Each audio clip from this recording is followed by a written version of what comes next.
serce,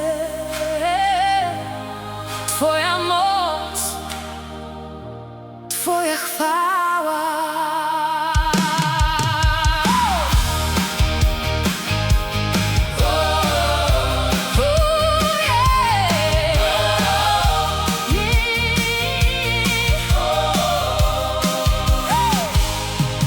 Gdy mrok zasłaniał horyzont, a w sercu rodził się zgrzyt, Twoja łaska jak deszcz obmywa, słońce wschodzi, by w nas żyć.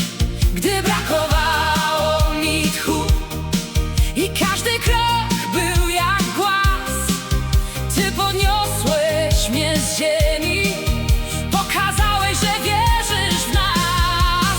Twoja łaska zalewa to miasto, Twoja miłość uwalnia nasz strach. Dziś śpiewamy, aż niebo poruszy się. W Twoich rękach jest cały nasz świat.